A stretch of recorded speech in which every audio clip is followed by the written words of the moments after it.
The church was silent. Too silent. Then came the sound of a chair scraping the floor. Everyone turned. A teenage boy, barely 15, wearing a slightly oversized suit, stood up in the middle of the aisle. His lips trembled. His fists were clenched. At his sides, his eyes locked on his father. "The groom? Stop the wedding," the boy said, his voice steady despite the storm inside him. "Please, Dad, don't marry her." The air froze. The bride's veil fluttered lightly in the breeze. The guests glanced at each other, confused, amused even, thinking it was some kind of joke. But Caleb Holloway wasn't smiling, and neither was the bride. His father, James Holloway, a respected lawyer, a widower, a man who had raised his son alone for nearly 10 years, stared at him in disbelief. His lips moved, but no words came out. Caleb swallowed hard. This was the moment. He'd waited too long already. Every second he stayed quiet, the trap got tighter. He had tried everything: hints, silent warnings, digging through drawers, watching. Late-night phone calls from the hallway.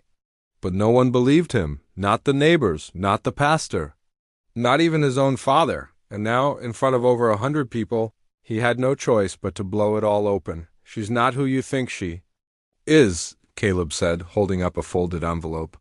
"She's lying to you. She's using you. This woman is dangerous." The bride, Savannah, turned slowly toward him. Her soft pink lips curled into a smile, but her eyes were daggers, cold, calculating, and for the first time since James met her, something flickered behind those eyes that made even him lean back just a little. "Sweetheart," she said, her voice sugary sweet, "I think someone's had too much stress. Maybe a little too much video games, too."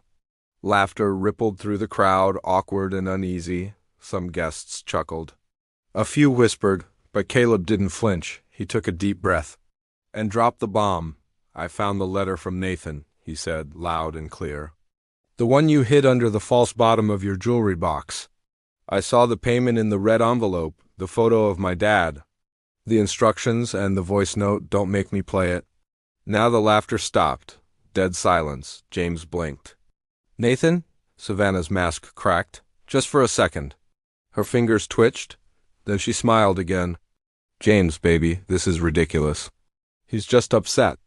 You know how hard this has been for him? First your wife, and now this." "She called someone last week at 2:13 a.m., Caleb said, pointing to her. Said, and I quote, "He's ready to sign everything. The wedding's in 3 days. After that, we move. Want me to say the rest?" James staggered back slightly, as if the wind had been knocked out of him. The officiant lowered his book. A couple in the second row stood up slowly, clearly disturbed. "Call the police," Caleb said, eyes still on his father. "Please, Dad, before it's too late." James hesitated. He looked into the eyes of the woman he'd nearly given his life to. The woman who brought him soup when he was sick, held his hand through long walks, whispered dreams of a future with a big house and grandkids, but now he couldn't tell if anything was real. His hand went to his inside jacket pocket. Savannah took a single step forward. "James," she said, her voice now edged with panic. "Don't." He pulled out his phone. "James, he's confused. He's a child. You don't even know what he saw." But James had already dialed. 911, what's your emergency? "This is James Holloway," he said slowly. "I'm at St. Mark's Church. I believe my son just uncovered something serious. I need someone here now." The operator began asking for more details, but James didn't respond. His eyes were locked on Savannah. She wasn't looking at him anymore. She was looking over his shoulder. Caleb turned and saw a man no one had noticed all morning, dressed in a sharp navy blue suit, sitting in the back row, quiet, watching, now standing tall, lean, wearing gloves. He walked out the side door before anyone could stop him. "Who was that?" James asked. Savannah didn't answer. She turned away and ran. Her heels clicked hard against the church floor as gasps turned into shouts. The lace of her wedding dress caught the edge of the pew, ripping slightly, but Savannah didn't stop. She bolted through the side door, white fabric trailing like smoke behind a fire. "Savannah!" James called out, but she didn't look back. For a second, no one moved. People were frozen in shock, some with mouths still open, others clutching their phones or hands over their hearts. Then Caleb ran after her. His sneakers thudded on the polished floor, his envelope still clenched tight in his fist. He didn't know what she would do. He only knew this: he couldn't let her disappear. Outside, the air was sharp and hot. Savannah was fast. Barefoot now, having kicked off her heels, she raced across the church parking lot toward the black SUV parked near the fence. The man in the navy suit, Nathan, maybe was already inside, starting the engine. "Stop!" Caleb shouted, sprinting. After her, but it was James who reached her first. He moved quicker than anyone had ever seen him move in years. The groom's jacket flapped behind him as he lunged forward, grabbing Savannah's arm just inches from the car door. She spun, eyes wild, lips curled. "Let go of me," she screamed. "What is this? Who is that man? What have you done?" "I trusted you," James said, his voice shaking, not with fear, but with something deeper: betrayal, hurt. That's when the SUV's passenger door opened, and the suited man stepped out. Nathan. He didn't shout, didn't run. He just walked slow and steady, reaching into his coat pocket. Caleb skidded to a stop beside his dad, panting. "That's him. That's the guy she's working with. I saw his picture in the folder." James raised his hands instinctively. "Sir, don't do anything stupid." But Nathan wasn't holding a weapon. He pulled out a small silver badge. FBI. The entire moment collapsed into silence. Even Savannah stopped struggling. "What?" James began, completely stunned. "What is this? Your FBI?" Nathan gave a tight smile. "Deputy Special Agent Nathan Carver, Organized Crime Division." "But she was scamming me." "My son found," Nathan nodded slowly. "We know. That's why we were watching. Savannah Winters has been under surveillance for over a year. Romance fraud, identity theft, multiple aliases. She uses charm and affection to target older men, mostly wealthy, lonely, recently widowed. She earns their trust, marries them, then disappears with everything." James's mouth fell open. Savannah tried to jerk away again, but this time James didn't let go. "You were using me?" he whispered. "This whole thing was fake?" Savannah didn't answer. Her lips trembled, but her eyes were dry, cold. Her silence said enough. Nathan stepped closer. "We couldn't act until she made contact with the offshore account. The wedding gave us the final link. Your son's discovery. Just moved the clock forward." Caleb stared at Nathan. "So, you were watching her this whole time?" Nathan looked down at him. "And you, kid, just made it a lot easier. You saved your father's life, and probably a few more." Just then, 2 police cruisers pulled into the lot, lights flashing. Officers jumped out, rushing toward the scene. Savannah didn't resist anymore.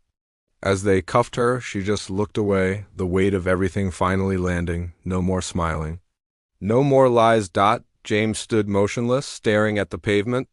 The church bell rang softly behind them, like an echo from a dream that had just shattered. Then, for the first time, he looked at his son, not as a kid, not as someone confused or scared, but as a man. Caleb looked back at him, still holding that envelope. "I'm sorry," he whispered. "I didn't want to ruin your day." James didn't say anything at first. Then he pulled Caleb into a hug so tight it nearly knocked the breath out of him. "You didn't ruin it," James said quietly. "You saved it." A few guests had come outside now, watching the police lead Savannah away, still trying to understand what they'd just witnessed. Some were recording, some were crying. Some simply stood in silence, and yet it wasn't over, because as Savannah passed by Nathan in handcuffs, she turned her head slightly and said something no one expected. "He's not the only one I was sent for." Nathan froze. "What did you just say?" he asked. Savannah smirked, even as they pushed her into the back seat of the cruiser. Then she said it again, louder. "He's not the only one. There's another one on your list, Agent Carver. But this time, it's already too late." Nathan didn't move for a full second. Savannah's words rang in his ears like a slow explosion. "There's another one on your list, and it's already too late." He stepped back from the police car, his eyes locked on her smirking face behind the glass. She leaned slightly, just enough for him to see her lips say one last word. Zora. Nathan's jaw clenched. His voice dropped to a whisper. No. No, not her. James turned sharply. Who's Zora? Nathan didn't answer right away. His mind raced through names, files, reports. Then it hit him, Zora Whitlow. A 17-year-old. Honor student, black, smart, soft-spoken. She and her sister Zena had boarded a first-class flight 2 weeks ago, heading to a leadership summit in California. But something strange had happened. They never made it. They were removed from the plane without explanation. That case had been marked pending internal review, but Savannah just gave it context. And suddenly, it wasn't just about James anymore. Nathan reached for his phone, already dialing. Caleb watched him closely. Who's Zora? She's a girl, Nathan said, pacing. One of Savannah's potential targets, maybe not for fraud, but for something else. She was flagged in an airline case 2 weeks ago. I thought it was unrelated. I thought it was just another profiling incident, another lawsuit waiting to happen. But now I think someone bigger is pulling strings. James stepped in front of him. What does this have to do with my wedding? Nathan stared at him, then at Caleb. Everything. The call connected. Agent Carver? A voice answered on the other end. This is Carver. Reopen case 127B Zora and Zena Whitlow. I want airport security footage, crew reports, everything. From the day they were removed from that flight. The voice hesitated. That file's locked, sir, under federal hold. Another department's marked it sensitive. Nathan's blood went cold. Who sealed it? Office of Internal Oversight. Same team that handled the Holloway surveillance.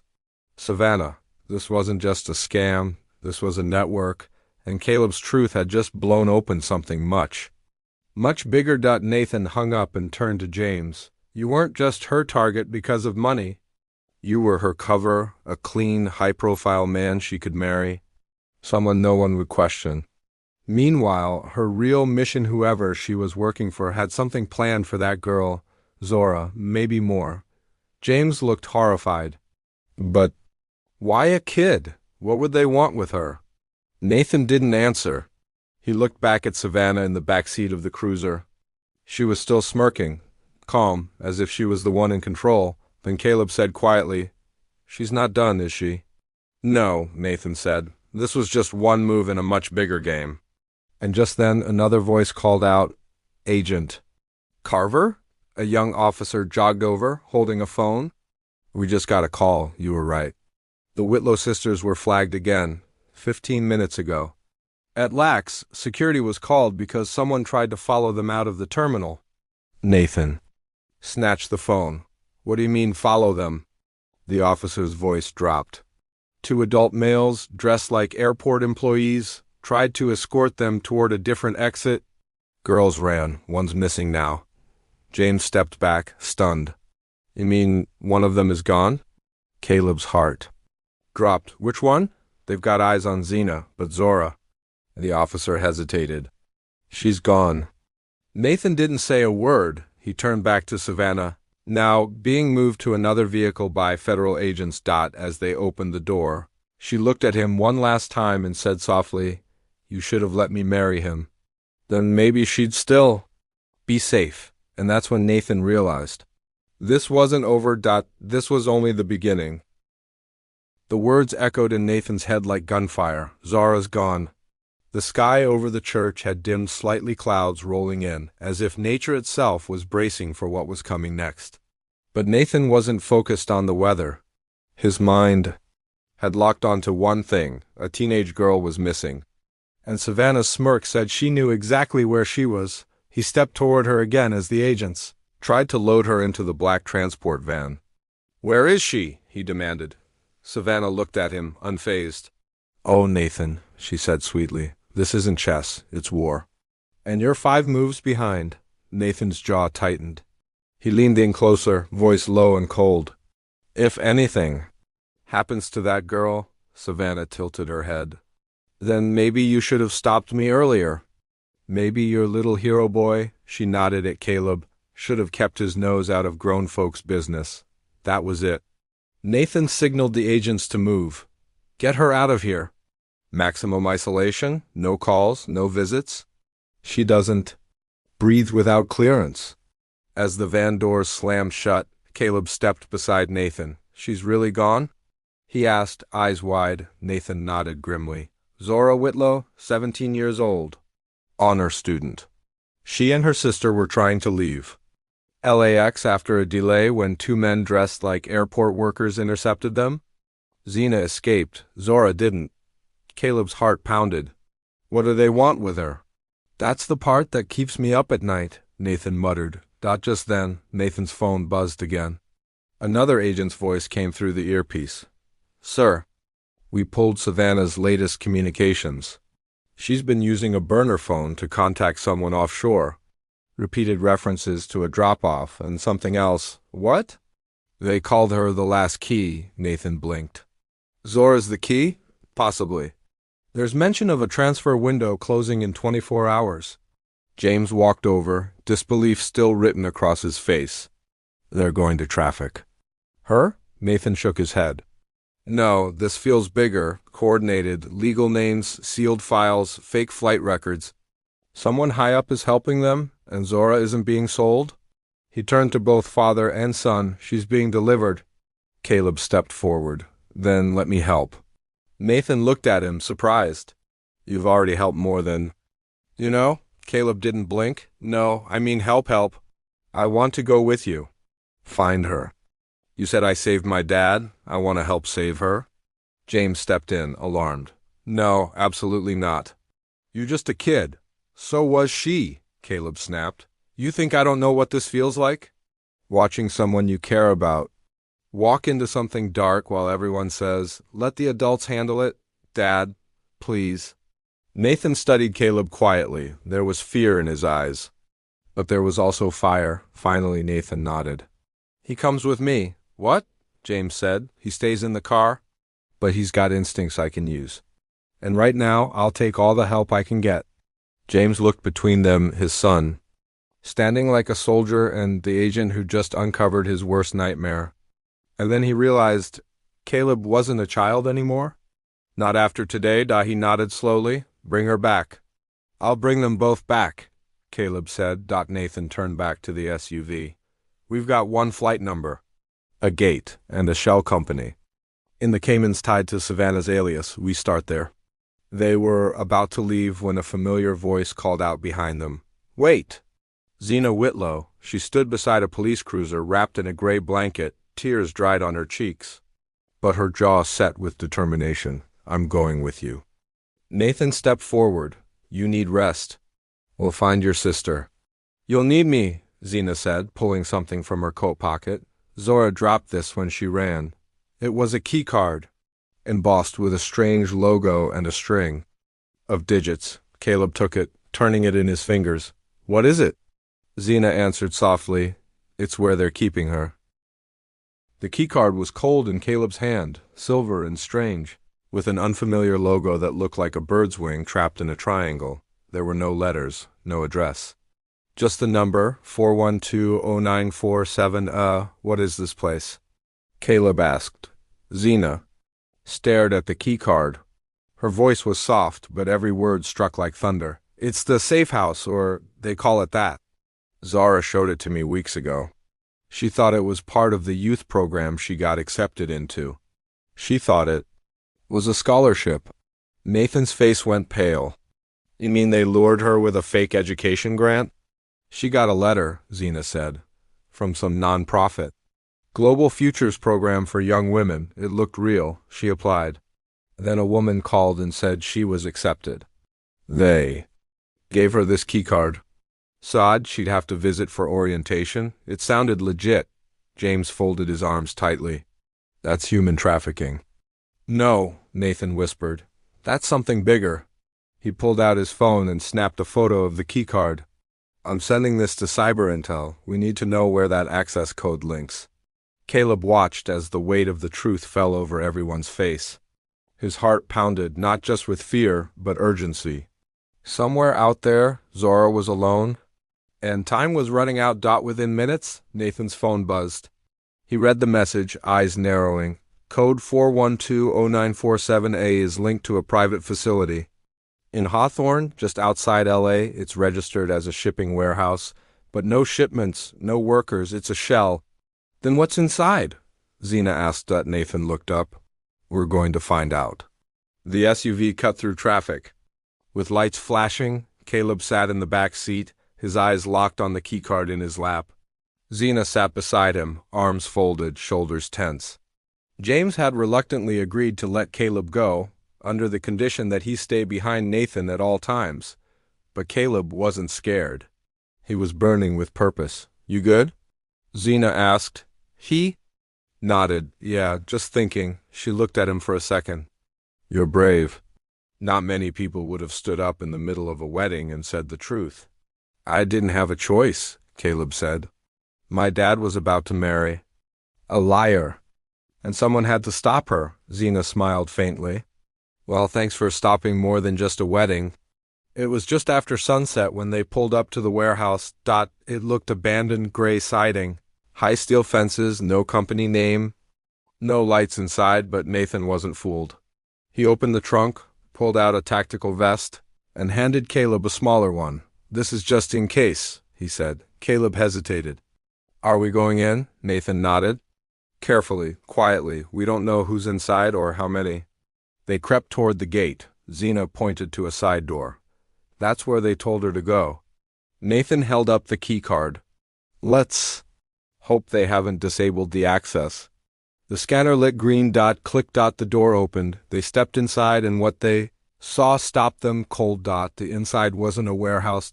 It was a maze of white corridors, surveillance monitors, rooms with locked doors. It felt more like a lab than anything else. Nathan cursed under his breath. This isn't trafficking, it's conditioning. What? Caleb asked. Brainwashing, re-education. These people don't just kidnap girls, they train them. Teach them new identities, new loyalties, Zena whispered, like spies, or worse, Nathan said. Willing tools for someone else's power. A sound came from the far hall, a voice, faint. Caleb stepped forward. That's her. Zora? He took off running before Nathan could stop him. Caleb, wait. But Caleb was already halfway. Down the hallway, he found her in a glass-walled room. She was sitting on a small bed, eyes distant, hands folded in her lap. A red mark on her wrist showed she had been restrained. But her eyes snapped up the moment she saw him. Caleb? He ran to the door. Zora, are you okay? She rushed to the window. They said you'd never come. They told me no one was looking. I never stopped, he said, his voice shaking. We're getting you out. Nathan and Zena caught up seconds later. Nathan pulled out a tool and started bypassing the lock. Hold on, we're almost in. Then the alarm blared. Wah! Wah! Red lights flooded the corridor. Someone tripped the motion grid, Nathan said. They're coming. Gunfire cracked behind them. Move! Nathan yanked the door open and pulled Zora out. Caleb grabbed her hand, and the four of them ran through the maze-like corridor, ducking into side halls as more armed guards began flooding the compound. Zora looked up at Nathan. There's a back exit. I heard them talking. About it, south hallway. Through the old elevator shaft. They ran dodging bullets, breathless. Driven only by the instinct to survive, Caleb turned back just once and saw one of the guards raise a weapon. Aimed straight at Zena. Without thinking, he tackled her out of the way. The bullet shattered. The wall behind them. They hit the floor hard. Zena gasped, holding her shoulder. You okay? Yeah, Caleb said, shaking. We're not leaving without you. Nathan covered them, then signaled. There. Go. They burst through a steel door, down a flight of stairs, and into the open dark of an alley behind the compound. Sirens now. Red and blue lights on the street. Backup had arrived. The rest happened in a blur. Officers cuffing the guards, taking statements, federal agents storming the building. Zora collapsed into her sister's arms, and Caleb just stood there, breathing hard. Heart racing. They had done it. They had saved her. Moral of the story: truth doesn't always show up with a spotlight. It often walks in quietly, through the courage of just one person willing to speak up. This story reminds us that no matter how Young or small someone might seem, their voice can carry the weight to stop a disaster. It tells us that love, no matter how strong, should never blind us to warning signs. And it proves that protecting family sometimes means asking the hard questions even when no one else dares to, because in the end, what matters most is not the perfect wedding, but the people we trust to stand beside us when the music stops and the truth comes to light.